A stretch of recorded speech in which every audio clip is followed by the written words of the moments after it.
Hello students, चलिए आज हम बात करेंगे probably we are in the end of the chapter chemical bonding. और केमिकल बॉन्डिंग में हम एक एडिशनल चीज़ की बात करते हैं। वैसे तो चैप्टर कंप्लीट हो चुका है। We shall talk about hydrolysis and hydration. तो लिखो hydration and hydrolysis. Hydration and hydrolysis. Hydration and hydrolysis, जैसे हाइड्रेशन क्या होता है? हाइड्रेशन आयनिक कंपाउंड का होता है। Ionic compounds mainly undergo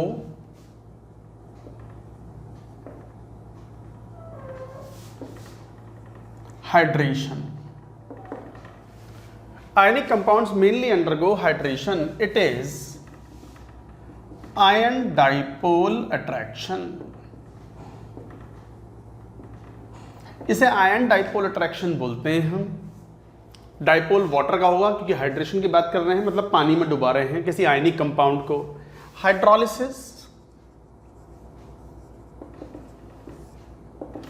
mainly covalent compounds undergo hydrolysis. Mainly covalent compounds undergo hydrolysis। तो मेनली कोवेलेंट कंपाउंड्स जो हैं वो हाइड्रोलिसिस करते हैं। Hydrolysis means formation of covalent और coordinate bond. It means formation of covalent और कोऑर्डिनेट बॉन्ड। अच्छा, ये बात तो हम कब से कहते आ रहे हैं, अब तक तो याद भी हो गया कि properties wise there is no difference between covalent bond and coordinate bond. तो it means formation of covalent और कोऑर्डिनेट बॉन्ड। ये कहलाएगा हाइड्रोलिसिस। मेनली कौन करेंगे? Covalent compounds. हाइड्रेशन मेनली कौन करेगा? Ionic compounds. जैसे मान लो एग्जांपल लो, सोडियम क्लोराइड सॉलिड पानी में डुबो दो, तो आपको पता है ये एक आयनिक कंपाउंड है और ये आयनिक कंपाउंड है और ये मान लो टूट जाएगा Na+ एक्वस एंड Cl-। तो ये हाइड्रेशन हो गया इसका। हाइड्रेटेड आयंस कहलाएंगे ये, hydrated ions. So these are hydrated ions. अच्छा, हाइड्रेटेड आयंस कैसे, जरा देखो हुआ क्या है। Na+ पानी में वाटर एक डाइपोल है जिसमें हाइड्रोजन पार्शियली पॉजिटिवली चार्ज है और ऑक्सीजन पार्शियली नेगेटिवली चार्ज है। तो सोडियम तो पॉजिटिव आयन है ना, तो वाटर का नेगेटिव पोल कौन है? ऑक्सीजन। उससे अटैच हो जाएगा लाइक दिस, लाइक दिस।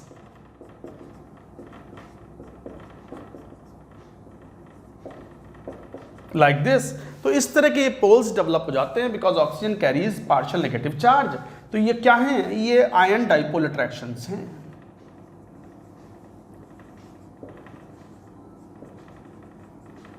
तो एक तरीके से क्या बोलोगे कि सोडियम क्लोराइड का हाइड्रेशन हो गया। क्या हो गया? हाइड्रेशन हो गया सोडियम क्लोराइड का। आयन डाइपोल अट्रैक्शंस डेवलप हो गए ऐसी क्लोराइड आयन के लिए। अच्छा, हाइड्रोलिसिस क्या है? कोवेलेंट बॉन्ड या coordinate bond formation with water. Water covalent या कोऑर्डिनेट बॉन्ड बनाए। कैसे, जरा देखें। ये पहले नोट कर लो, यहां तक की बात नोट इट डाउन।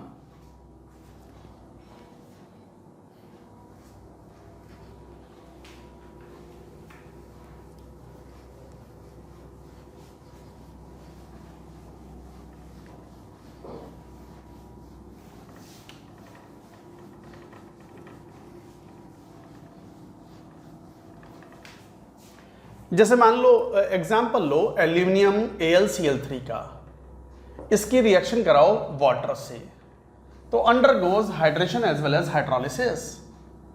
अंडरगोज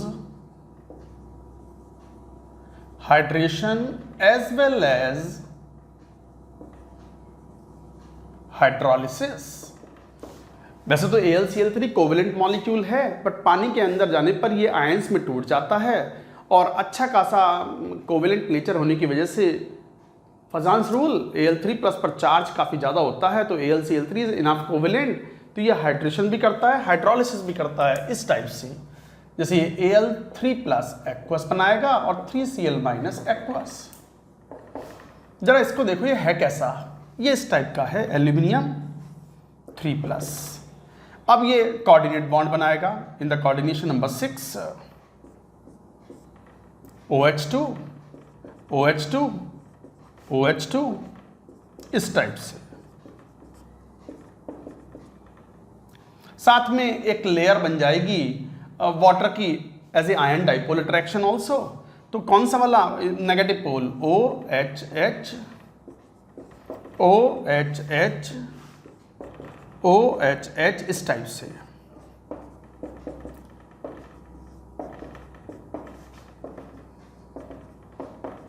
ये कहलाती है primary layer, this called secondary layer. Primary layer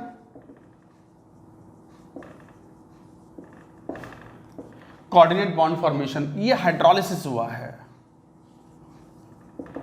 आप तो जानते हो वाटर एक लिगेंड के रूप में वर्क करता है, या वाटर एक lone pair donor Lewis base के रूप में वर्क करता है, और ये कोऑर्डिनेट बॉन्ड बन रहे हैं।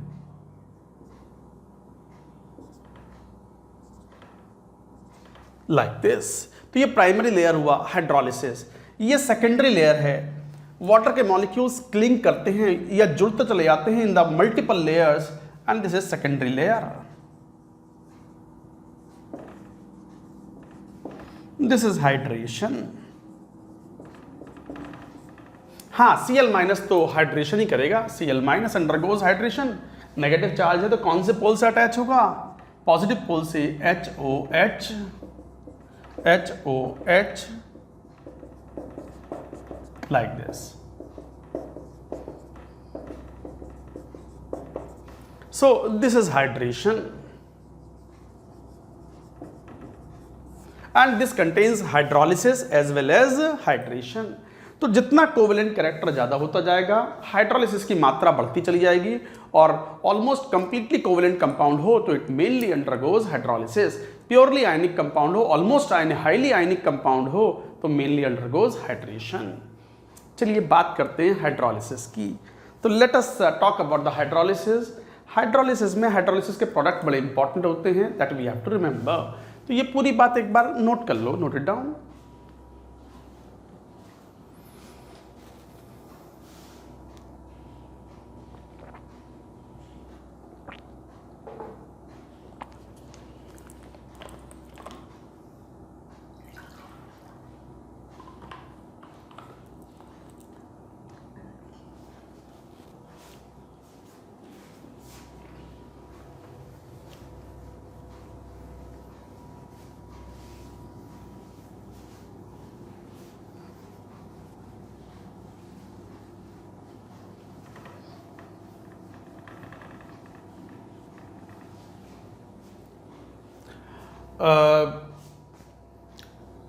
जैसे बात करें हाइड्रोलिसिस ऑफ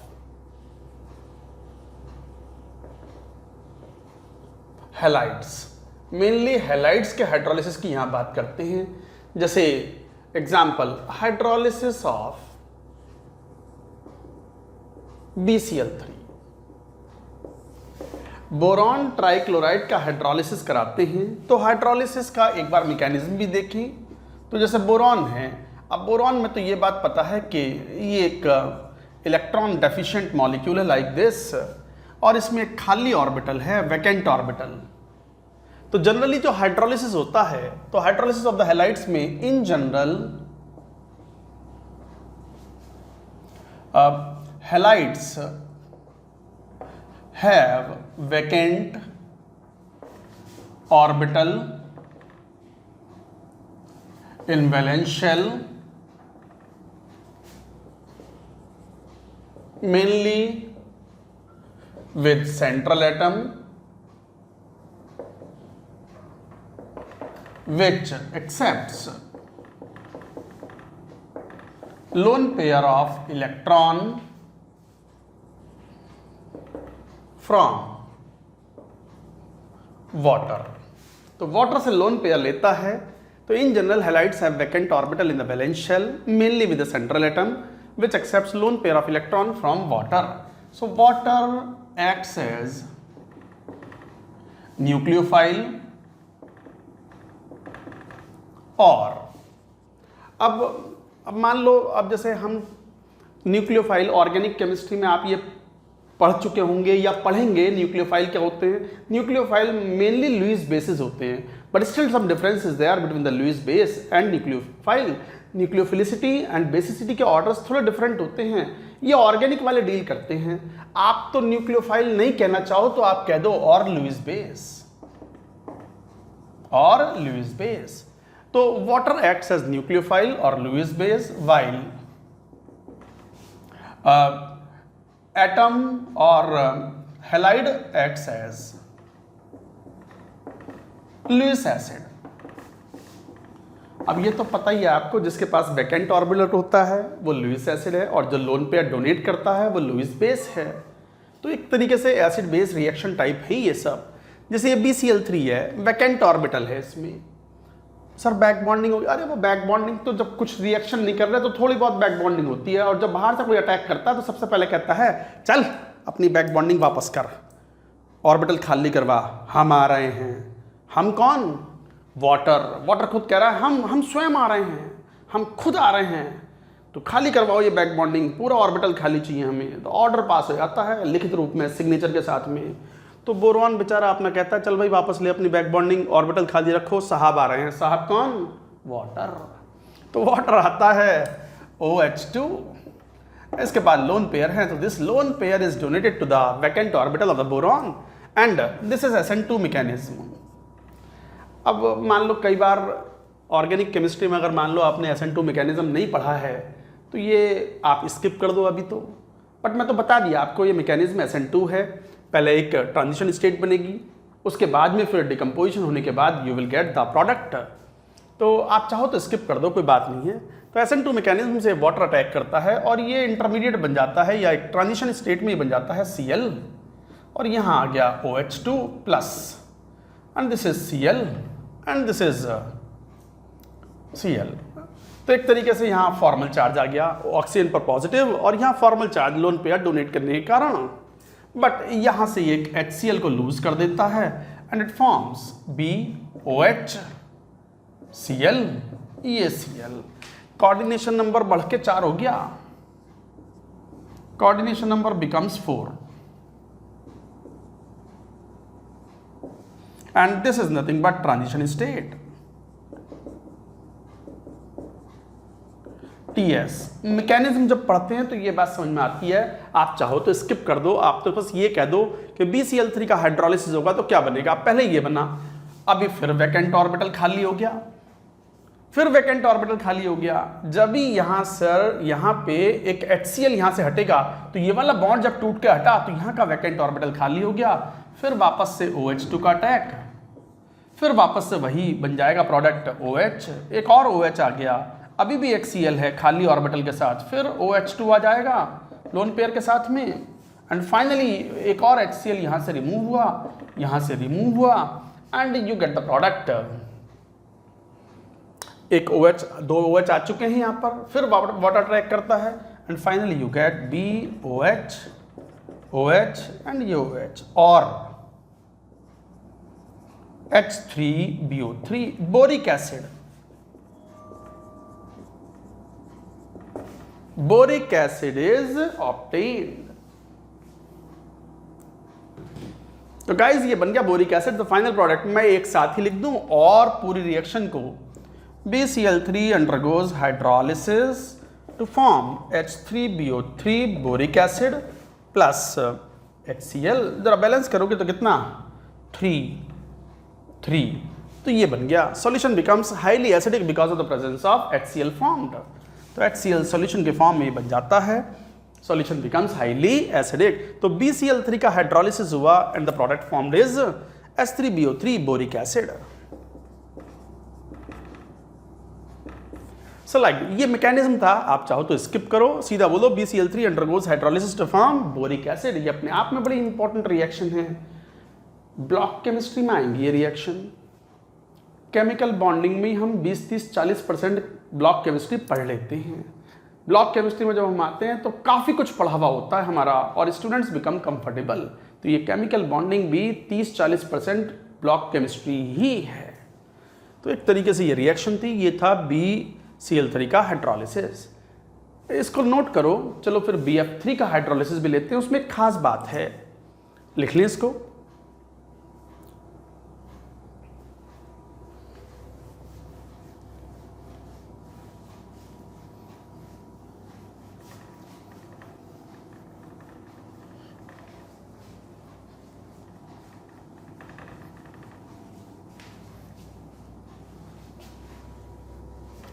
अच्छा, BF3 ये एक इंपॉर्टेंट पॉइंट भी है। BF3 undergoes partial hydrolysis.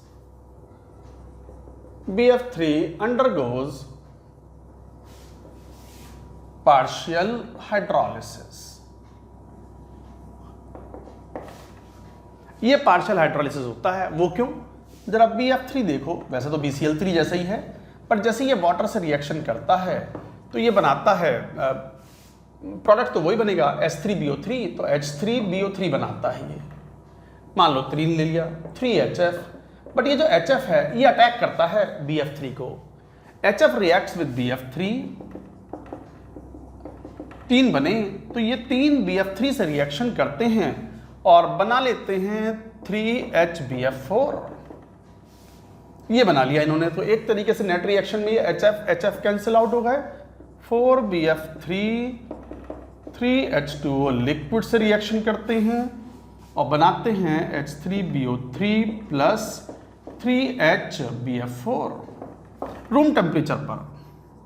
अच्छा, हाइड्रोलिसिस का जनरल मीनिंग होता है रूम टेम्परेचर, मतलब जहां पर आप और मैं हैं अभी रूम टेम्परेचर कंडीशंस पर पानी से रिएक्शन करा दो बस, उसे बोलेंगे हाइड्रोलिसिस। तो hydrolysis means simply reaction with water under room temperature conditions. तो रूम टेम्परेचर पर जब ये रिएक्शन होती है तो H3BO3 मिला और ये HBF4 भी बना। ये है हाइड्रोलाइज्ड प्रोडक्ट।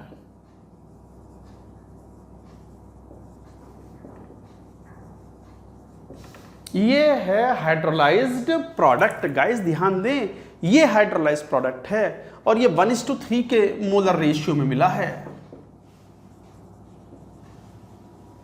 1 मोल अगर बोरिक एसिड मिला है तो 3 मोल HBF4 बना है। इसे बोलते हैं फ्लोरोबोरिक एसिड। तो इस तरीके से आप बोलते हैं तो 1:3 मोलर रेशियो में ये ऑब्टेन हुआ है। ये है hydrolysed product. Completely boric acid बनता तो बोलते हैं कंप्लीट हाइड्रोलिसिस, बट ये पार्शियल फॉर्म में ऑब्टेन हुआ है, only 25% of the entire amount, तो इसलिए बोलेंगे पार्शियल हाइड्रोलिसिस। ये हाइड्रोलाइज्ड प्रोडक्ट नहीं है। HBF4 is not the hydrolyzed product.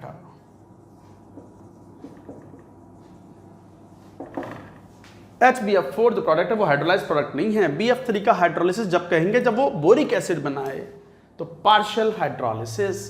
तो ये इस तरीके से आप कहते हो। तो इस तरीके से हम ये बात कहते हैं हाइड्रोलिसिस की। चलो और आगे बढ़ते हैं। राइट साइड में कंपाउंड्स के हाइड्रोलिसिस में, जैसे कार्बन के कंपाउंड्स में, पहले सिलिकॉन की बात करते हैं। ये नोट कर लें पहले।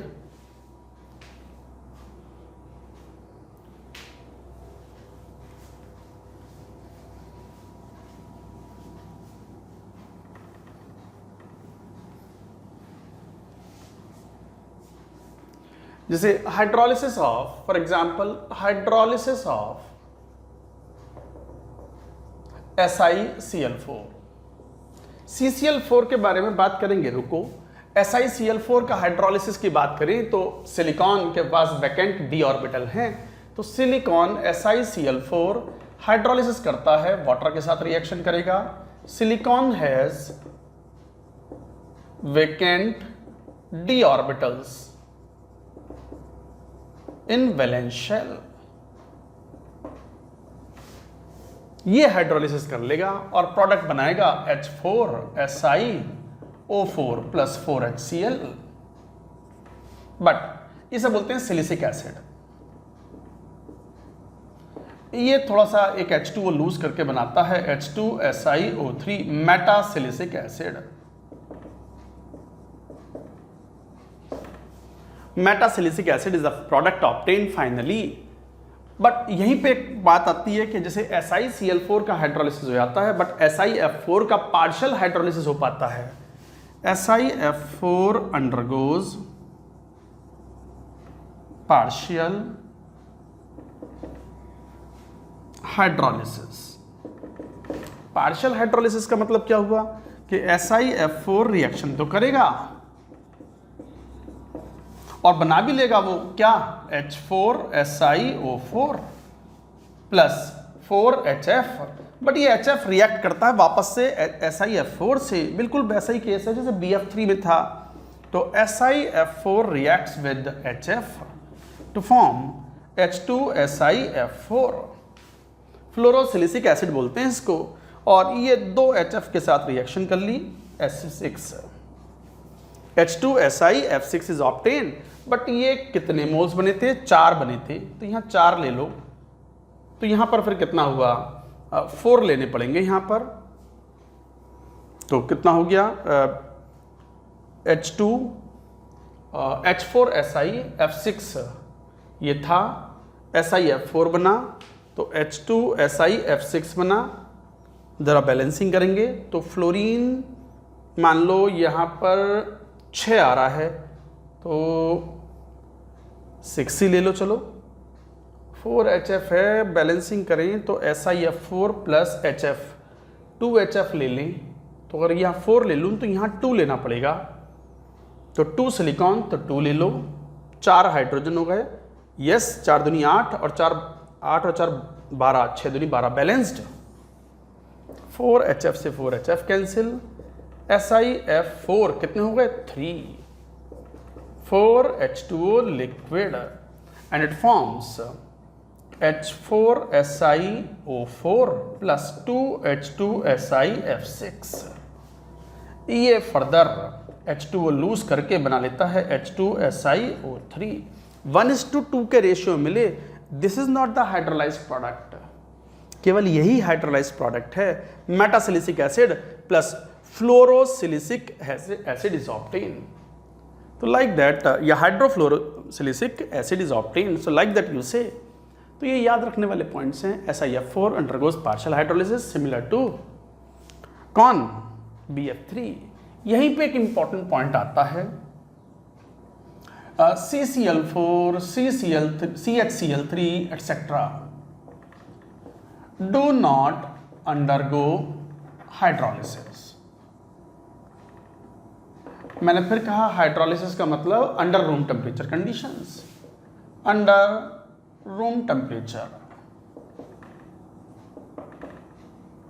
कंडीशंस। तो रूम टेम्परेचर कंडीशंस पर CCl4, CHCl3 हाइड्रोलिसिस नहीं करते।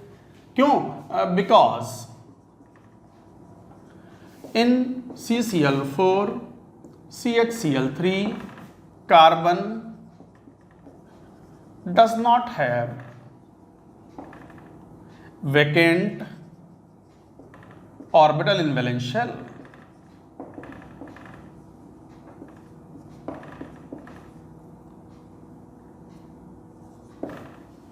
तो ध्यान दो, CCl4, CHCl3 इस तरह कंपाउंड या कार्बन के जो डेरिवेटिव्स हैं, टेट्रावैलेंसी ऑलरेडी है, वैलेंस शेल में कोई खाली ऑर्बिटल नहीं है, तो नहीं बना पाते, तो नहीं रिएक्शन करते। इसका मतलब CCl4 की वाटर से रिएक्शन कराओ रूम टेम्परेचर पर, RT मतलब रूम टेम्परेचर, नो रिएक्शन, कोई रिएक्शन नहीं होती। कार्बन टेट्राक्लोराइड सॉल्वेंट भी है, एक लिक्विड के फॉर्म में होता है, रूम टेम्परेचर पर पानी से रिएक्शन नहीं करता, दोनों अलग अलग लेयर बना लेते हैं, no reaction. But CCl4 steam के साथ H2O gas, steam high temperature condition में बनाता है COCl2 plus 2HCl। This is called phosgene, a poisonous gas. It's a highly poisonous gas. World war में इसका इस्तेमाल हुआ था, हिटलर साहब यूज करते थे, गोली वोली क्या बर्बाद करनी, गैस से मार देते थे। जो प्रिजनर्स ऑफ वॉर होते थे POWs, उनको फॉस्जीन का यूज़ करके और भी पॉइजनस गैसेस थी उनका यूज़ करके mass killing use to be done during the world war. तो ये तो सब वर्ल्ड वॉर के तो बहुत भयानक सी चीज़ होती है। So many movies are they are made on world war. अगर देखो तो फिर एक रियलिटी का आइडिया लगता है। काफ़ी कुछ रियल मूवीज़ भी बनती हैं, very much depicting the very much conditions, very much similar conditions as used to be there during that time. तो phosgene is a poisonous gas used in world war, highly poisonous gas है ये। तो ये steam से तो reaction करता है, normal water से रिएक्शन नहीं करता। तो ये याद रखने वाली बात है। तो इस तरीके से आप ये बात कहते हो। इसी में और नीचे चले तो क्या बात कहेंगे, नोट करो पहले ये पूरी बात, note it down.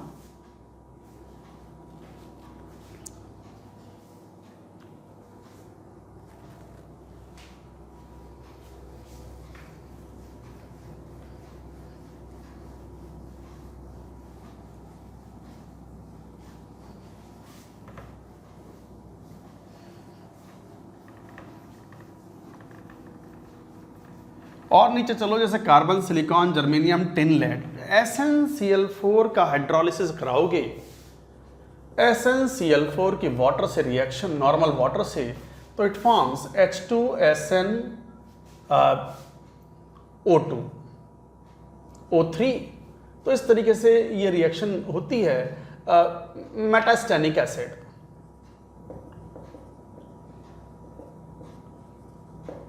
Plus HCl is obtained. Solution becomes highly acidic। एक बार चेक कर ली, हाँ यही प्रोडक्ट है ना।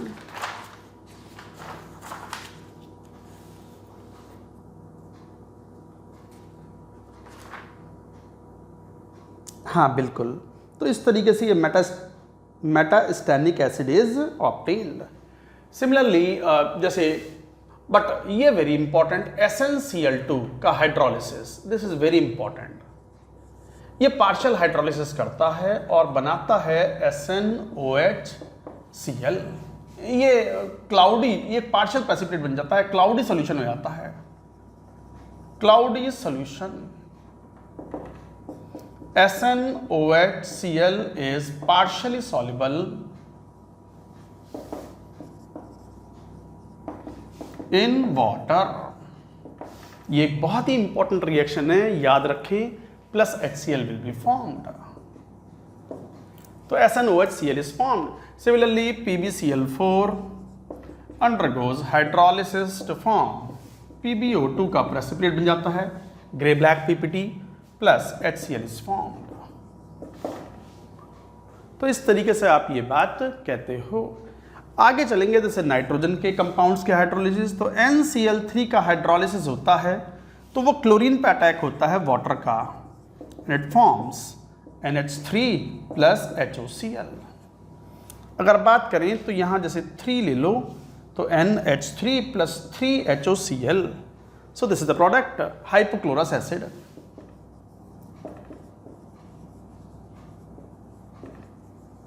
मैं मेन इंपॉर्टेंट प्रोडक्ट्स बता रहा हूँ, अब वो याद रखें। हर रिएक्शन के लिए मैकेनिज्म की आवश्यकता नहीं है, याद भी नहीं रह सकते, कितना याद करोगे वही चीज़ है। तो इसलिए जो बता रहे हैं वो अगर याद कर ले तो, मैनेज कर ले तो कोई क्वेश्चन ना बचता फिर आपसे, ऑल कैन बी सॉल्व्ड। तो NCl3 अंडरगोज हाइड्रोलिसिस, बट यहीं पे NF3 does not undergo hydrolysis under room temperature condition. वैसे हाइड्रोलिसिस का मतलब रूम टेम्परेचर ही होता है, room temperature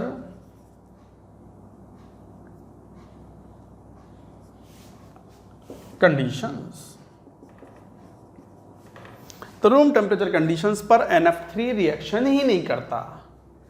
NF3 does not react under room temperature condition. तो NF3 H2O के साथ effectively no reaction room temperature पर। बट यही NF3 अगर हम H2O गैस स्टीम के साथ रिएक्शन कराते हैं of temperature of nearly 300 degree Celsius, तो ये N2O3 बना लेता है, N2O3 प्लस HF। और इसको और फर्दर हीट करते हैं तो टूट जाता है ये NO प्लस NO2 में, NO gas and NO2 gases में। तो हाई टेम्परेचर पर it forms N2O3 which decomposes, unstable होता है, डिकम्पोज हो जाता है NO प्लस NO2। तो स्टीम के साथ हाई टेम्परेचर पे ये रिएक्शन होती है, बट पानी के साथ नॉर्मल टेम्परेचर पे कोई रिएक्शन नहीं होती। नाइट्रोजन फास्फोरस की बात करें तो PCl3 reacts with water to form H3PO3 plus HCl। PCl5 complete hydrolysis करता है तो बनाता है H3PO4 plus HCl। Generally oxidation number remain same, यहाँ +3 है तो यहाँ भी +3 वाला बनता है, यहाँ +5 है तो यहाँ भी +5 वाला हाइड्रोलिसिस का प्रोडक्ट ऑब्टेन होता है। तो PCl5, ये PCl5 था। So like that they undergo hydrolysis. AsCl3 undergoes hydrolysis, arsenic, room temperature conditions पे, सब room temperature पर, if nothing is mentioned, मतलब room temperature condition। तो ये वापस से बिल्कुल सिमिलर H3AsO3 बनाता है, +3 में ही plus HCl। But very important में आएगा, अगले पेज पे आएगा, पहले यहां तक की बात लिख लो, नोट इट डाउन, लिखो इस सबको।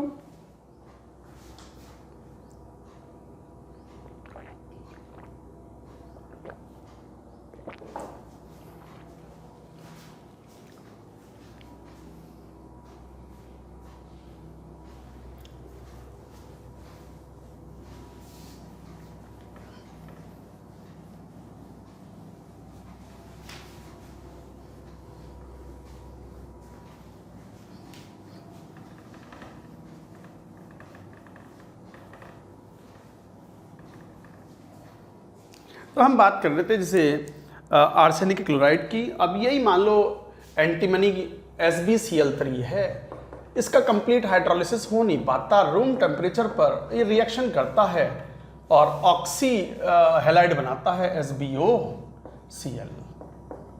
इसका पीपीटी बन जाता है white PPT plus HCl। Similarly, this is important, very important. Not only that, next is also important. Antimony bismuth BiCl3, ये तो क्वालिटेटिव एनालिसिस में इंपॉर्टेंट कैटायन भी है, bismuth ion Bi3+। Second group का कैटायन है, सेकेंड A का very important cation BiCl3, again very important. This undergoes hydrolysis, partial hydrolysis room temperature पर and forms, ये भी मतलब वाइट टर्बिडिटी बन जाती है। वाइट टर्बिडिटी मतलब गधला सा हो जाता है, मतलब जैसे चूना डालते हैं ना पानी में, चूना मतलब कैल्शियम ऑक्साइड, क्विकलाइन, तो एकदम मिल्की सा हो जाता है। तो वाइट टर्बिडिटी और मिल्कीनेस अपीयर्स, वाइट प्रेसिपिटेट की वजह से ही होता है ये, because of white PPT of BiOCl, bismuth oxychloride, antimony oxychloride, oxy halide से ये। So these are oxyhalides, BiO plus SbO plus, ये oxycations हैं। These are called oxycations। और आगे बढ़ो, नाइट्रोजन फैमिली हो गई, सल्फर के कंपाउंड लें तो SF4 अंडरगोज हाइड्रोलिसिस, आसानी से हाइड्रोलिसिस होता है और बनाता है SO2 plus HF। SF2, SCl2, S2Cl2, ये सब वाटर से रिएक्शन करते हैं, हाइड्रोलाइज हो जाते हैं और डिस्प्रपोर्शनेट होते हैं। सल्फर का PPT plus SO2 plus HF या HCl जो भी मिलेगा इज ऑब्टेन्ड। तो सल्फर का yellow white PPT is obtained. Yellow turbidity सी मिलती है, कई बार व्हाइट भी मिलती है, शुरुआत में व्हाइट होती है, बाद में धीरे धीरे येलो में कन्वर्ट हो जाती है। तो white PPT of sulphur is colloidal sulphur, धीरे धीरे वो रोम्बिक सल्फर में कन्वर्ट होने लगता है, तो वो येलोइश दिखता है फिर। तो ये SF2, तो ये डिस्प्रपोर्शनेशन हो रहा है।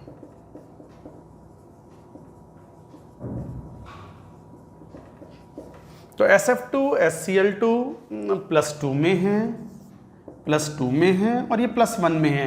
अनस्टेबल होते हैं +1 और +2 में, आसानी से डिस्प्रोपोर्शनेट होते हैं पानी में। और सल्फर का PPT plus SO2 is obtained plus HF या HCl साथ में जो बनना है वो बनेगा।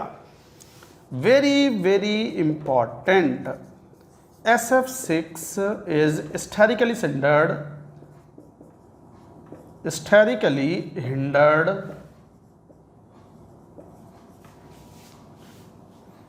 and does not allow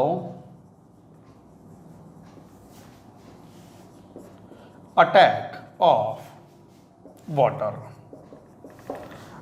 को अटैक ही नहीं मिलता। In fact water H2O does not find site to attack, does not find its way to find, does not find its way to find site to attack,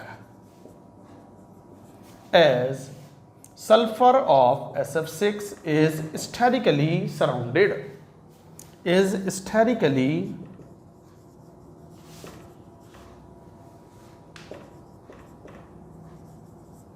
लिखो जरा, मैं समझाता हूँ ये क्या बात है। पहले यहाँ तक की बात लिखो, फिर मैं ऊपर वाला सारा पोर्शन ये हटाऊंगा। एक बार ये नोट करो आप सब कुछ।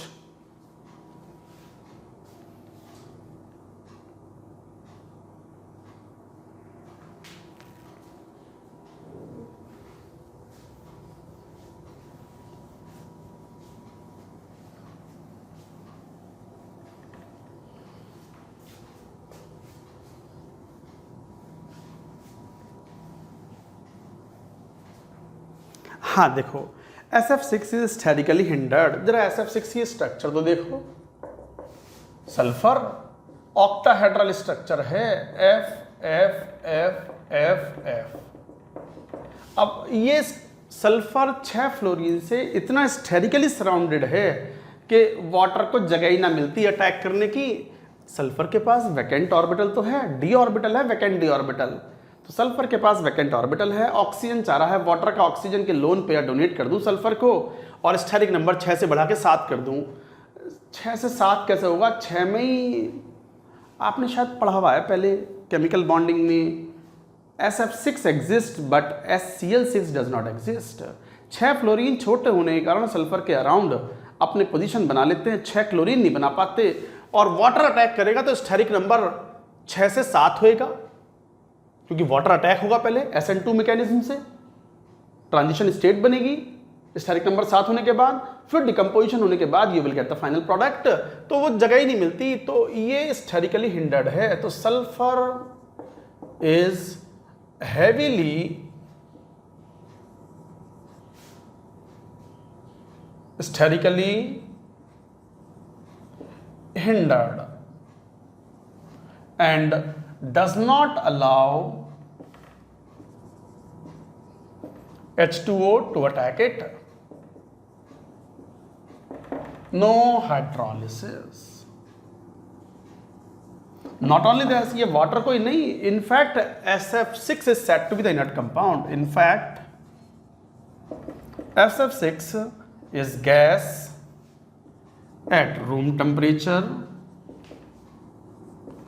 and does not and is an inert compound.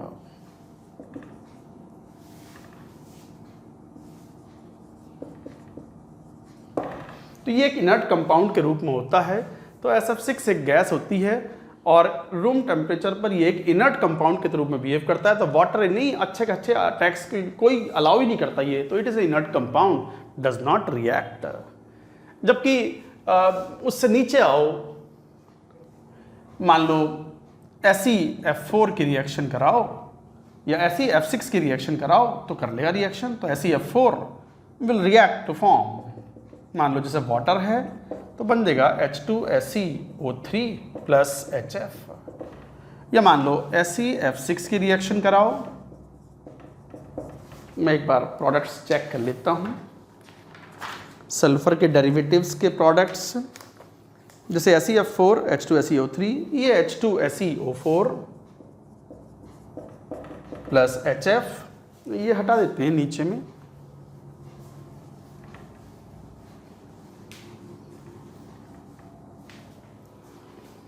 तो SeF4 SeF6 they react normally जैसे नॉर्मल रिएक्शन करते हैं, और TeF6 का बिहेवियर थोड़ा डिफरेंट होता है। This is important point. TeF6 reacts with water to form TOH6 plus 6HF, ये बना लेता है। और ये स्ट्रक्चर ऐसी होती है कि ये लार्ज साइज का होने की वजह से it forms compound like this.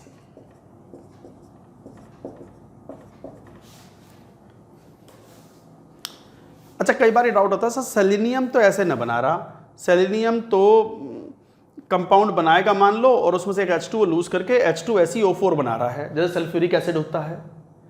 Sulphur के अराउंड स्टेरिक नंबर 6 थोड़ा सा अनकंफर्टेबल होता है, तो ये स्टेरिक नंबर 4 में कन्वर्ट हो गया। ये स्टेरिक नंबर 6 है इसका, तो steric number of T is 6 due to its large size। तो टेल्यूरियम का साइज काफी लार्ज होने की वजह से स्टेरिक नंबर 6 को सपोर्ट कर लेता है। ये ऐसा नहीं बनाता कि SeOH6, क्योंकि सेलेनियम छोटा है, 6 OH को अफोर्ड नहीं कर पाता। समझ रहे हो बात को? तो पर सर 6 फ्लोरीन, तो फ्लोरीन बहुत छोटा साइज है, OH का साइज रिलेटिवली लार्जर है, तो टेल्यूरियम तो अफोर्ड कर पाएगा।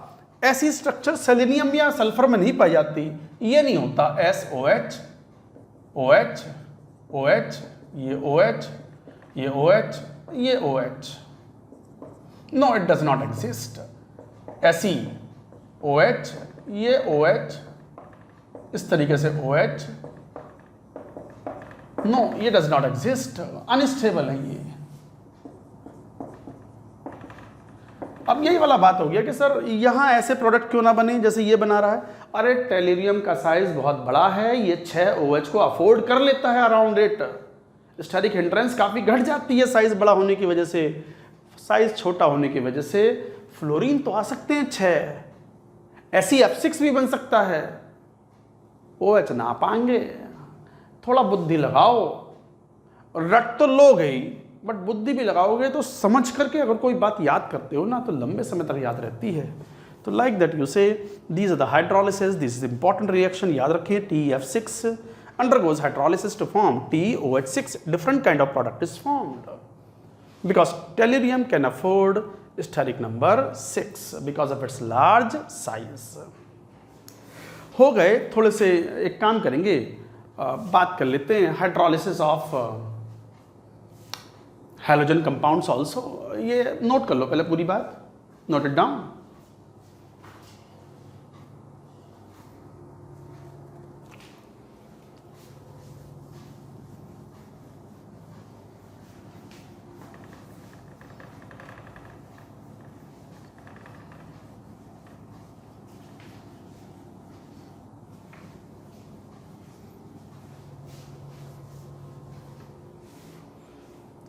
देन कम्स मान लो इंटर हैलोजन कंपाउंड्स के हाइड्रोलिसिस। तो हाइड्रोलिसिस ऑफ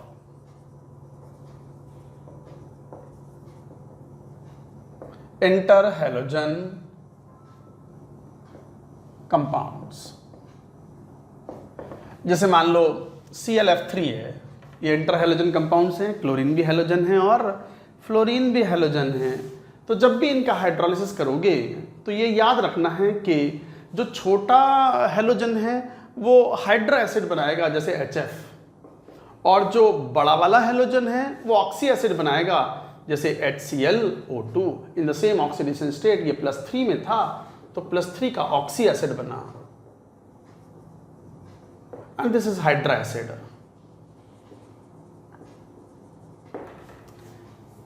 तो इंटर हैलोजन कंपाउंड्स में एक वेरी इंपॉर्टेंट करके लिख लो, याद कर लो point. Larger halogen forms oxy acid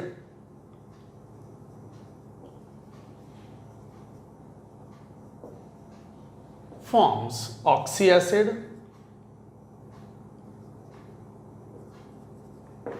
marker change करें जरा,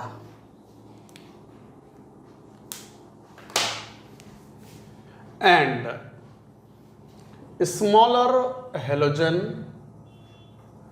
ऑब्वियसली कौन है स्मॉलर हेलोजन? फ्लोरीन है, फॉर्म्स हाइड्रा एसिड। तो इस तरीके से आप ये बात कहते हो, ये बात याद करते हो। तो larger halogen forms oxy acid and smaller halogen forms hydra acid.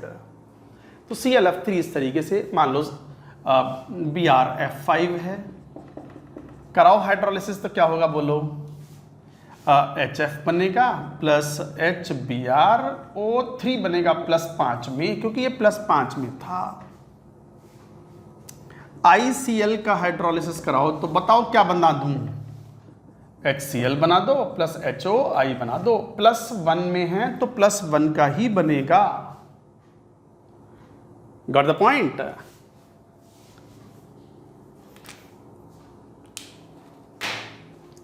और जैसे मान लो IF7 है, IF7 का हाइड्रोलिसिस कराओ तो ये +7 में है तो बनाएगा HF प्लस HiO4 +7 वाला। बट ये HiO4 जो है ना, बड़ा खास बात है कि ये 2H2O के साथ रिएक्शन कर लेता है और बनाता है HiO4 डॉट 2H2O और H5IO6, जिसकी स्ट्रक्चर ऐसी होती है, देखो आयोडीन डबल बॉन्ड O और बाकी में OH OH, ये OH OH 4 और ये 5 OH। जरा ध्यान से देखना, स्टेरिक नंबर 6 है इसका। स्टेरिक नंबर 6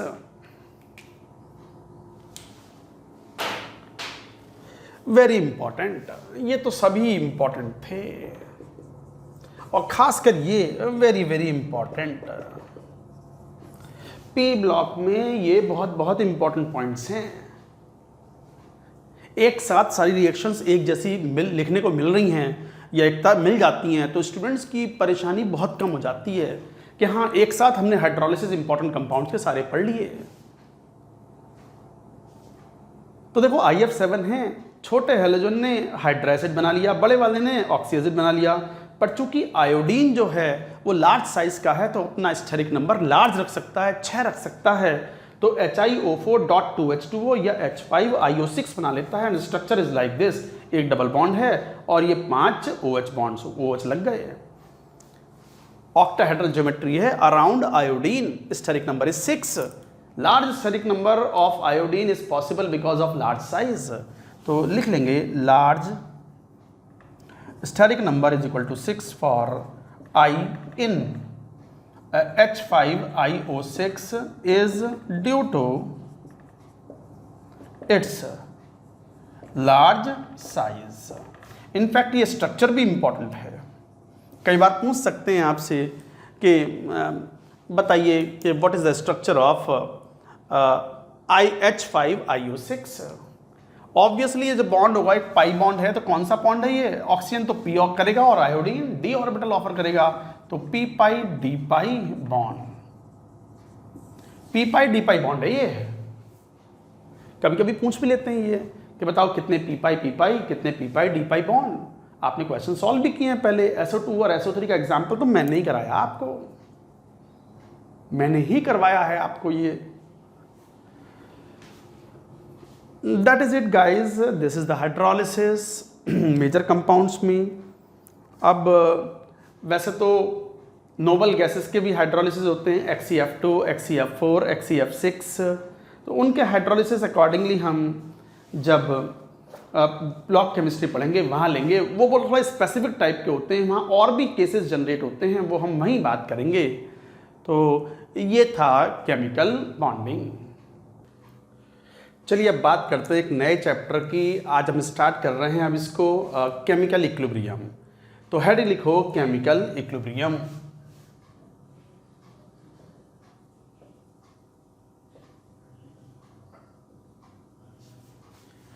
फिजिकल केमिस्ट्री का एक बहुत ही फंडामेंटल चैप्टर है केमिकल इक्विलिब्रियम। एक्चुअली चैप्टर तो इक्विलिब्रियम है, एनसीईआरटी में तो केवल इक्विलिब्रियम होता है, उसी में केमिकल इक्विलिब्रियम, उसी में ionic equilibrium. But ionic equilibrium की केमिस्ट्री काफ़ी वास्ट होती है, जेई पॉइंट ऑफ व्यू से उसमें काफ़ी कॉम्प्लिकेशंस भी कई बार होते हैं, तो वो चैप्टर को हमने अलग किया हुआ है। तो chemical equilibrium and ionic equilibrium. तो अभी बात करेंगे पहले केमिकल इक्विलिब्रियम की। तो चलिए केमिकल इक्विलिब्रियम की बात करें। इक्विलिब्रियम पॉइंट ऑफ व्यू से रिएक्शंस दो टाइप की होती हैं, reversible reaction and irreversible reaction. तो पहले इसी की बात करते हैं, लिखो irreversible reaction.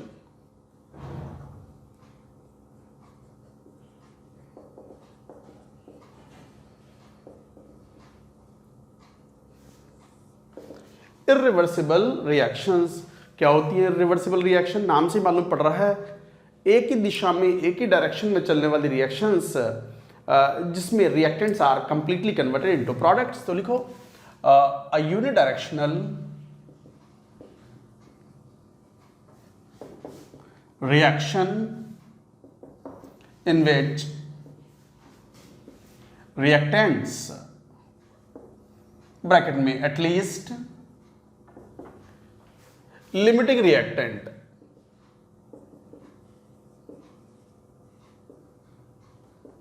is completely converted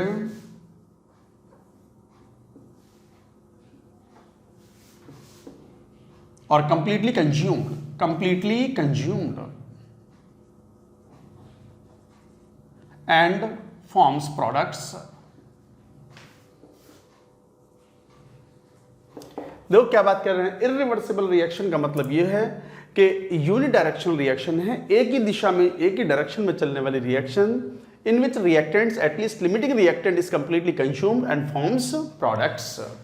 जैसे एग्जांपल्स देखें, examples of irreversible reactions। irreversible reactions के एग्जाम्पल में जैसे मान लो HCl एक्वस को आप NaOH के साथ रिएक्शन कराओ, very quick reactions occur and it forms salt and water neutralization reaction. So this neutralization reaction is an example of irreversible reaction. और जैसे एक प्रेसिपिटेशन रिएक्शन, जैसे सिल्वर नाइट्रेट को के सॉल्यूशन में आप KCl मिला दो, within no time quickly AgCl का वाइट प्रेसिपिटेट मिलता है प्लस पोटेशियम नाइट्रेट। ये रिएक्शन भी लगभग कंप्लीट चली जाती है, जो लिमिटिंग रिएक्टेंट हुआ वो लगभग पूरा खर्च हो जाता है। So these are examples. और जैसे एग्जाम्पल, जैसे मान लो कैल्शियम कार्बोनेट को आप स्ट्रांगली हीट करो, हीटेड इन ओपन वेसल,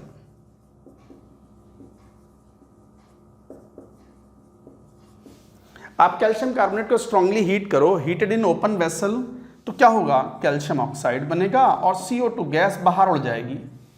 चूंकि CO2 गैस बाहर उड़ गई, ये कंटिन्यू हीट करने पर पूरा डिकम्पोज हो जाएगा, तो no calcium carbonate will be left at the end. क्या रहेगा, calcium oxide, CO2 is left. पर ध्यान देना, ओपन वेसल में यही रिएक्शन अगर क्लोज्ड कंटेनर में ली, यही रिएक्शन अगर क्लोज्ड वेसल में ली, तो ध्यान देना कि CO2 वापस रिएक्शन कर देता है कैल्शियम ऑक्साइड के साथ और कैल्शियम कार्बोनेट बनाएगा, reaction becomes reversible in nature. यही रिएक्शन रिवर्सिबल नेचर की बन जाएगी if it is taken in the closed vessel और क्लोज्ड कंटेनर। क्यों? क्योंकि CO2 तो कंटेनर में प्रेजेंट है ना। हालांकि ये बात हम कहेंगे जब अभी थोड़ी देर में हम बात करेंगे अबाउट रिवर्सिबल रिएक्शन। तो अभी तो हम ओपन वेसल में we are saying that it decomposes to give calcium oxide and CO2। CO2 is left, so like that we can say। तो ये कुछ एग्जाम्पल्स थे इरिवर्सिबल रिएक्शन के, but our focus is all about reversible reaction, क्योंकि equilibrium जो है वो reversible reaction में ही एस्टैब्लिश होता है।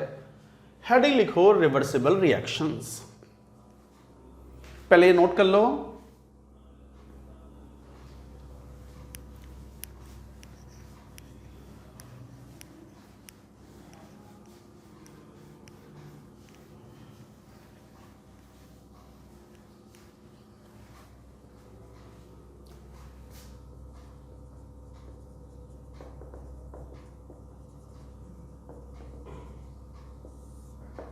रिवर्सिबल रिएक्शन रिवर्स भी हो सकती हो, ऑब्वियसली बाई डायरेक्शनल रिएक्शन। लिखो definition, a by directional reaction in which none of the reactant is completely consumed.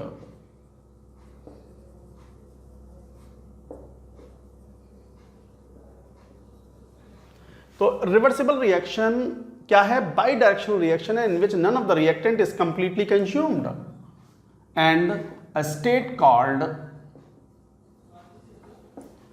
equilibrium state is reached.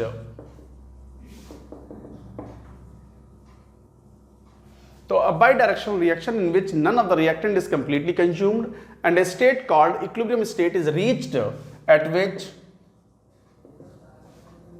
both rate of both forward and backward reactions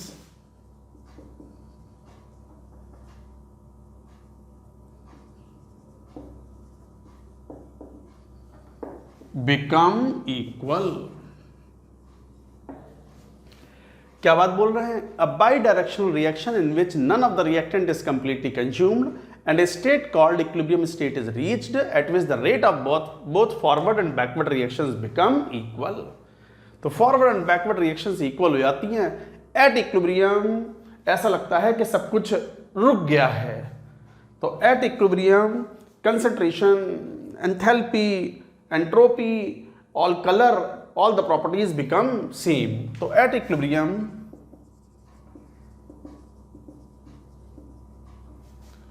equilibrium system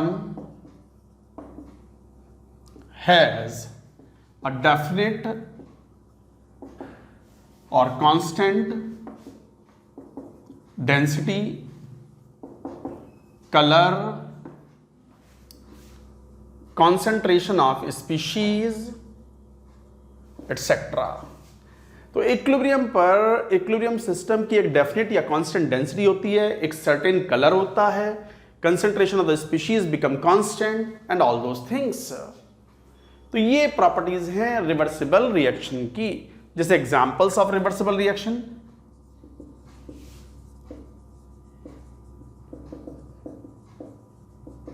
reversible reaction के अगर example देखें तो यहां पर जैसे PCl5 बहुत ही common case है। इसको हीट करते हैं क्लोज कंटेनर में, ऑब्वियसली गैसेस हैं तो क्लोज कंटेनर तो लेना ही पड़ेगा PCl3, वरना गैस उड़ना जाएंगी। PCl3 gas plus Cl2 gas. और एग्जाम्पल जैसे मान लो 2HI गैस, इसको हीट करो तो टूटता है H2 gas plus I2 gas. Haber's process बहुत ही फेमस प्रोसेस है for the production of ammonia. क्या प्रोसेस है ये? N2 गैस और H2 गैस की रिएक्शन कराते हैं और बनता है 2NH3। अच्छा, ये साइन है, this is the sign of reversible reaction. Double headed arrow जो है ना, ये इस तरीके से बनाए देते हैं, तो ये रिवर्सिबल रिएक्शन को सिंबलाइज करता है। तो this is sine of reversible reaction. तो ये रिवर्सिबल रिएक्शन का साइन है। और एग्जांपल जैसे मान लो H2O solid is in equilibrium with H2O liquid, मतलब एक तरीके से आइस को मेल्ट कर रहे हैं। तो there may be condition when solid ice and liquid water are in equilibrium. और एग्जाम्पल जैसे C diamond is in equilibrium with C graphite. Diamond and graphite आपस में इक्विलिब्रियम हो under certain pressure and temperature conditions, तो ये भी equilibrium है। तो एक तरीके से ये रिवर्सिबल रिएक्शंस के एग्जाम्पल्स हैं। ये इक्विलिब्रियम के एग्जाम्पल्स हैं, एक्चुअली रिवर्सिबल नेचर के एग्जाम्पल हैं। जरूरी नहीं है कि ये केमिकल रिएक्शन हो, ये फिजिकल चेंज है, ये भी फिजिकल चेंज है। तो इस तरीके से डिफाइन करते हो रिवर्सिबल रिएक्शंस। तो बाई डायरेक्शनल रिएक्शन है, ये इंपॉर्टेंट वर्ड है, दोनों दिशाओं में चलती है रिएक्शन और रिएक्टेंट कभी कंप्लीटली कंज्यूम नहीं होता। और एक स्टेट आ जाती है जिसे हम इक्विलिब्रियम स्टेट बोलते हैं, जहां पर सब कुछ ठहर जाता है, concentration become constant, colour become a certain fixed colour, density become a certain fixed density for the solution and so on. तो इस तरीके से आप डिफाइन करते हो रिवर्सिबल रिएक्शन। ये कुछ एग्जांपल्स भी लिए मैंने रिवर्सिबल रिएक्शंस के, नोट करो एक बार, फिर इनका ग्राफिकल रिप्रेजेंटेशन देखेंगे।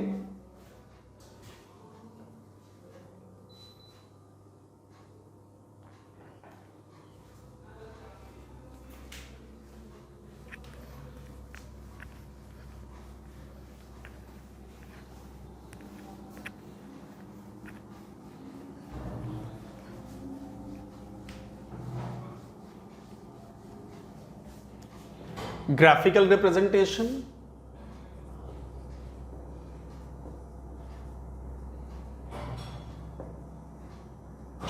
of reversible reaction। Reversible reaction के ग्राफिकल रिप्रेजेंटेशन में आपने डिफाइन ही ऐसे किया था कि इक्विलिब्रियम स्टेट वो स्टेट है जहां पर rate of forward and rate of backward reactions become equal. हालांकि इसके बारे में भी बात करेंगे, तो रेट के बारे में कहें तो we can say like this is rate of time के साथ में रिएक्टेंट की कंसंट्रेशन मान लो घटेगी, प्रोडक्ट की कंसंट्रेशन बढ़ेंगी and finally they become equal. So this is the equilibrium point और इक्विलिब्रियम स्टेट। घट रहे हैं तो रिएक्टेंट हैं वो, क्योंकि रिएक्टेंट की कंसंट्रेशन घटती है समय के साथ, तो rate of reactants, rate of reaction, rate of forward reaction, ये रेट ऑफ बैकवर्ड रिएक्शन। मान लो शुरुआत में रिएक्टेंट्स लिया आपने, A plus B converted to C, मान लो ये है, तो ये तो रिएक्टेंट्स हुए ना, और ये प्रोडक्ट है। तो शुरुआत में कंटेनर में T इज इक्वल टू 0 पर A और B भरे हुए होंगे, और वो जब रिएक्ट करेंगे तो उनकी कंसंट्रेशन घटेगी, अमाउंट घटेगी, तो घट रही है, तो फॉरवर्ड रिएक्शन का रेट भी घटेगा, बिकॉज फॉरवर्ड रिएक्शन का रेट कंसंट्रेशन ऑफ A और B पर डिपेंड करेगा, बैकवर्ड रिएक्शन का रेट कंसंट्रेशन C पर डिपेंड करेगा। इसको पढ़ेंगे अभी in law of chemical equilibrium में। तो ये फॉरवर्ड रिएक्शन का रेट घटता है, बैकवर्ड रिएक्शन का रेट बढ़ता है, और जब दोनों बराबर हो गए तो देखो बराबर हो गए तो इक्विलिब्रियम स्टेट आ गई, एंड देन इक्विलिब्रियम स्टेट पर both will continue to be same. अच्छा, ये तो रेट ऑफ फॉरवर्ड और बैकवर्ड रिएक्शन था। कंसंट्रेशन की बात करें तो कंसंट्रेशन तो कुछ भी ले सकते हो, ऐसे भी हो सकते हैं। Concentration time, concentration time, concentration time के साथ में देखो समय के साथ भी concentration of the reactant and products become constant. Equilibrium आने के बाद concentration of the reactants and all products become constant. तो ऐसा भी हो सकता है कि रिएक्टेंट की कंसंट्रेशन इस तरीके से हो जाए, इक्विलिब्रियम आ गया ये, मतलब इक्विलिब्रियम के बाद concentration of reactants and products they continue to be constant with time. हो सकता है ये ऐसे भी हो जाए,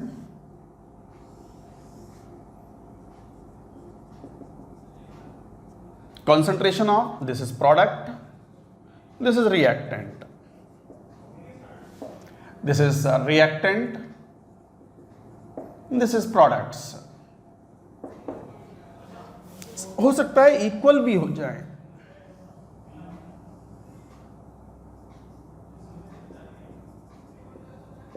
इक्विलिब्रियम स्टेट। सुन लो मेरी बात यहां पर,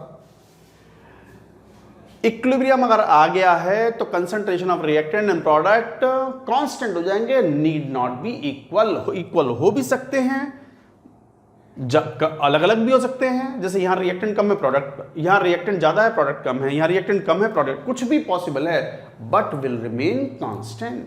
तो ये बड़ा इंपॉर्टेंट पॉइंट है, आप चाहो तो नोट करके लिख भी दो इस बात को। क्या पॉइंट?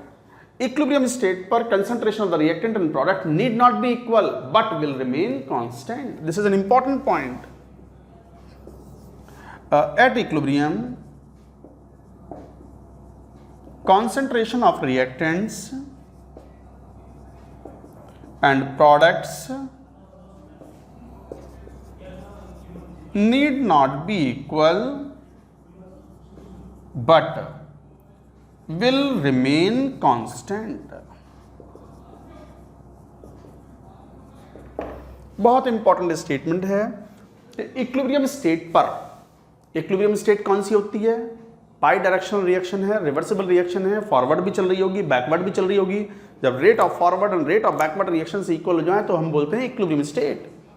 और इक्विलिब्रियम स्टेट पर reactants and products need not be equal concentrations but will remain constant. ये एक इंपॉर्टेंट स्टेटमेंट है, स्टूडेंट्स को ये बात ध्यान रखनी चाहिए। तो ये था graphical representation of reversible reaction. अब यहीं पे बात आती है, जब हम बात करते हैं रिवर्सिबल रिएक्शंस की, तो एक तरीके से इक्विलिब्रियम भी दो टाइप का हो सकता है, heterogeneous equilibrium and homogeneous equilibrium. तो लिखो टाइप्स ऑफ इक्विलिब्रियम, हेडिंग लिखो टाइप्स ऑफ इक्विलिब्रियम। पहले ये नोट करो,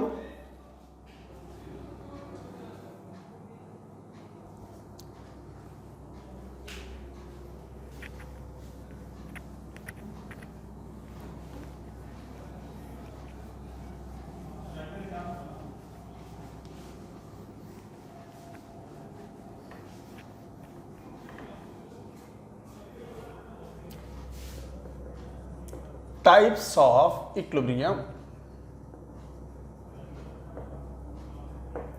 ये भी दो टाइप के होते हैं, homogeneous equilibrium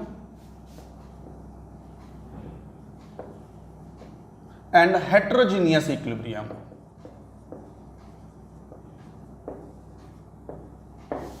homogeneous equilibrium and heterogeneous equilibrium. चलिए one by one let us take A.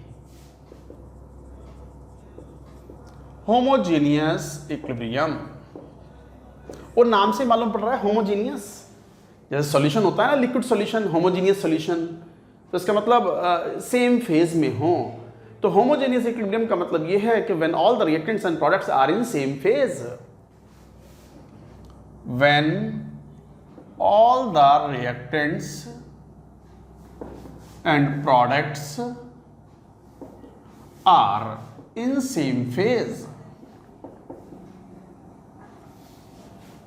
Same phase, what is phase? Phase is the part of the matter which has uniform composition and uniform properties. तो phase को और define कर लें तो homogeneous equilibrium वो है when all the reactants and products are in same phase. What is phase? Part of matter which has uniform composition and uniform properties throughout the phase.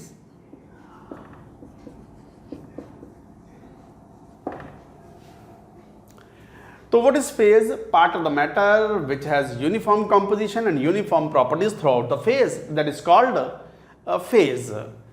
जैसे मान लो कोई गैस मिक्सचर है तो यूनिफॉर्म होता है, कहीं से भी कोई सैंपल पिक कर लो। जैसे मान लो शुगर का सॉल्यूशन है, शरबत पी रहे हैं हम, आपने पानी में डाल करके चीनी घोल करके नींबू उम्बू शिकंजी बना दी। मान लो शिकंजी में तो फिर भी चलो नींबू के फ्लेक्स आ जाते हैं, आप तो चलो शक्कर घोल दी बिल्कुल, और यूनिफॉर्म बिल्कुल होमोजीनियस मिक्सचर बन गया। तो होमोजीनियस का मतलब शक्कर ऊपर से एक चम्मच निकाल लो या नीचे टैप लगा करके उसमें से निकाल लो, दोनों की मिठास सेम हो, दोनों की प्रॉपर्टीज सेम हो, दोनों का कॉम्पोजिशन सेम हो, कंसंट्रेशन सेम हो, तो कहलाएगी वो क्या? Homogeneous mixture. हेट्रोजीनियस वो होता है जहां पर सेम फेज ना हो, लिक्विड के साथ सॉलिड भी हो, सॉलिड के साथ कोई गैस भी हो, तो वो कहलाता है हेट्रोजीनियस। तो when all the reactants and products are in same phase, then it is called homogeneous equilibrium. Examples of homogeneous equilibrium: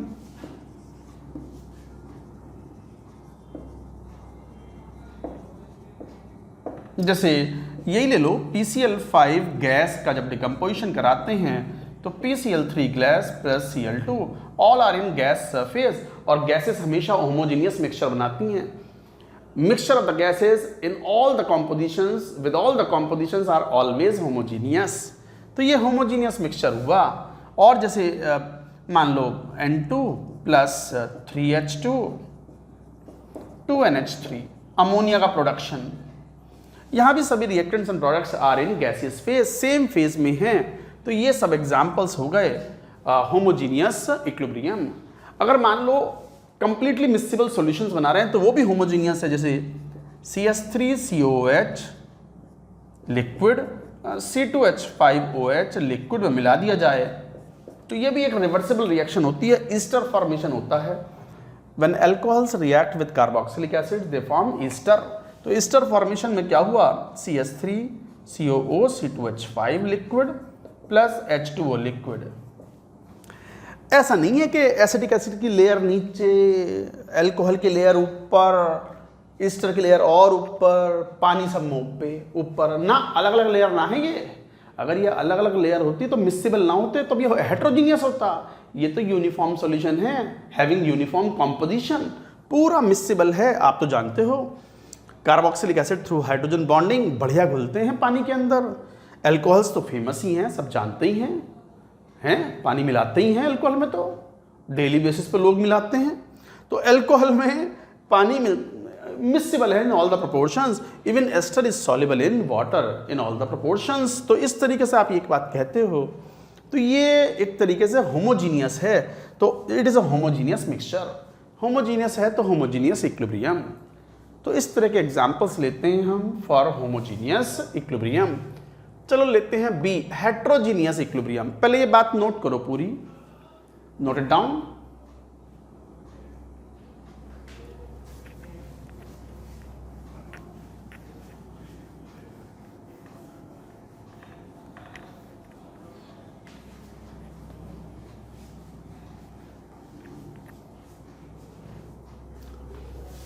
B, heterogeneous equilibrium. Heterogeneous equilibrium नाम से ही मालूम पड़ता है कि when all the reactants and products are not in same phase. तो लिखो when all the reactants and products are not in same phase. तो when all the reactants and products are not in same phase तो कहलाएगा heterogeneous equilibrium. Example से समझ में आ जाएगी बात, जैसे यही ले लो, calcium carbonate, calcium oxide plus CO2 gas. Sir आपने तो ये इरिवर्सिबल रिएक्शन बताई थी। अरे नहीं, मैंने कहा भी था कि अगर ये बंद डब्बे के अंदर, क्लोज्ड कंटेनर के अंदर ले लिया, इन क्लोज्ड कंटेनर, अगर क्लोज कंटेनर में ये रिएक्शन कंटेन कराई तो CO2 गैस उड़ के भाग नहीं पाएगी। तो एक पॉइंट ऐसा आएगा कि CO2 कैल्शियम ऑक्साइड से रिएक्शन करने के बाद क्या बनाना शुरू कर देगी, calcium carbonate, and the backward reaction also will proceed, forward reaction also will proceed. और जब दोनों के रेट बराबर हो जाएंगे then you will say equilibrium is reached. So this is a reversible reaction and equilibrium can be attained called heterogeneous। वो heterogeneous क्यों, ये तो सॉलिड है, वो गैस है, दोनों के फेजेस अलग अलग हैं। और हेट्रोजीनियस इक्विलिब्रियम में, अच्छा हेट्रोजीनियस इक्विलिब्रियम को हम दो भागों में डिवाइड कर लेते हैं। First, heterogeneous phase change equilibrium. अब देखो ये केमिकल इक्विलिब्रियम है, नहीं है ये। हेट्रोजीनियस फेज चेंज इक्विलिब्रियम का मतलब ये हुआ कि बस फेज चेंज हो रही है, chemically compound is not changing. जैसे for example H2O solid in equilibrium with H2O liquid, और एग्जांपल जैसे H2O लिक्विड स्टीम के साथ H2O गैस के साथ इक्विलिब्रियम में हो, और एग्जांपल जैसे S sulphur rhombic in equilibrium with S monoclinic, और एग्जाम्पल जैसे कार्बन डायमंड, ये अलग अलग एलोट्रोपिक फॉर्म्स हैं, कार्बन ग्रेफाइट इक्विलिब्रियम में हो। तो ये सब फेज चेंज इक्विलिब्रियम है, all R phase change.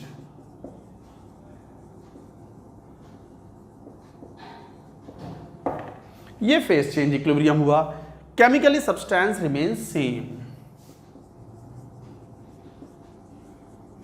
Chemically substance remains unchanged. जब तो नाम है फेस चेंज इक्विलिब्रियम। लिखो एग्जांपल्स एक बार। ये हेट्रोजीनियस फेस चेंज इक्विलिब्रियम है, इसी में एक सेकंड और भी आएगा, note it down.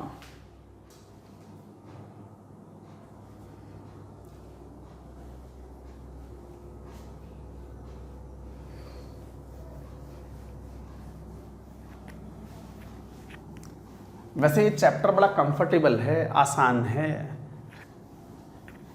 Chemical equilibrium. बस थोड़ा सा बीच बीच में कुछ बातों का ध्यान रखना पड़ता है। वो क्या है वो बताएंगे टाइम टू टाइम। इसे हटा दो पूरा, फिर लिखते हैं।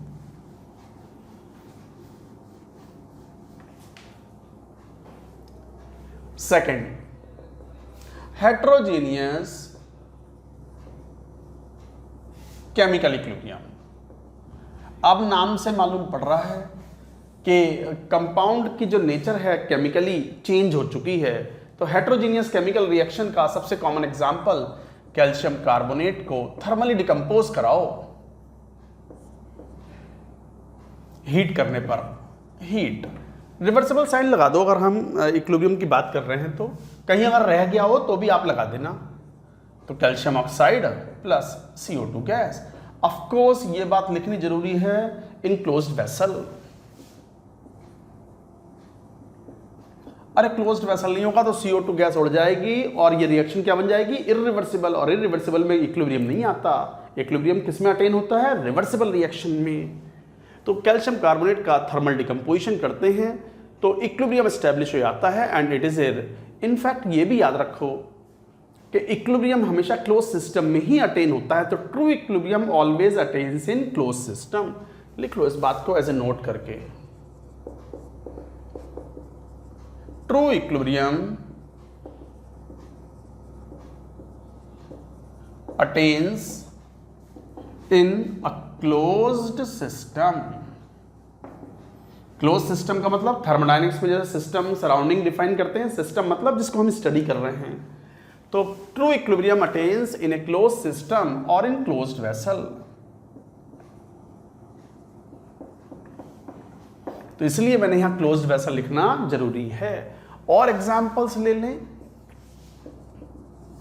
जैसे हेट्रोजीनियस केमिकल इक्विलिब्रियम के और एग्जांपल्स की बात करें, और भी सब्सटेंस जब हीट करते हैं तो अपने गैसेस के साथ इक्विलिब्रियम में आ जाते हैं।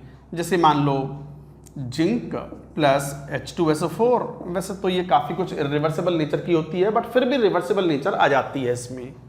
तो मान लो ये एक्वस सोल्यूशन लिया, ये सॉलिड है, और मान लो ये ZnSO4 aqueous plus H2 gas. हालांकि ये रिएक्शन काफ़ी कुछ ऐसे होती है। वैसे तो कोई भी रिएक्शन इरिवर्सिबल होती नहीं, हर रिएक्शन रिवर्सिबल होती है, बट जिन रिएक्शंस में रिएक्टेंट लगभग पूरा खत्म हो जाता है तो उसे हम इरिवर्सिबल मान लेते हैं। ये रिएक्शन भी फॉरवर्ड वाला एरो बड़ा है और बैकवर्ड एरो छोटा है। ये क्या इंडिकेट करता है कि reaction is highly shifted in the forward direction. Reaction is highly shifted in forward direction. तो इस तरीके से कहलाते हैं हेट्रोजीनियस केमिकल इक्विलिब्रियम। तो गाइज ये तरीका था, ये कुछ एग्जाम्पल्स थे होमोजीनियस हेट्रोजीनियस के। हेट्रोजीनियस में और भी एग्जाम्पल होते हैं, जैसे टिन सॉलिड H2O स्टीम के साथ गैस के साथ रिएक्शन करता है, बनाता है SnO solid plus H2 gas. ये भी हेट्रोजीनियस इक्विलिब्रियम है। तो ये सभी एग्जाम्पल्स हेट्रोजीनियस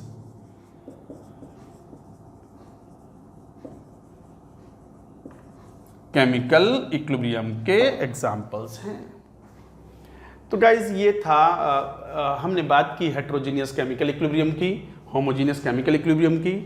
इक्विलिब्रियम का चैप्टर स्टार्ट किया है, बाकी की चीजें we will take in the next lecture. That's it for now.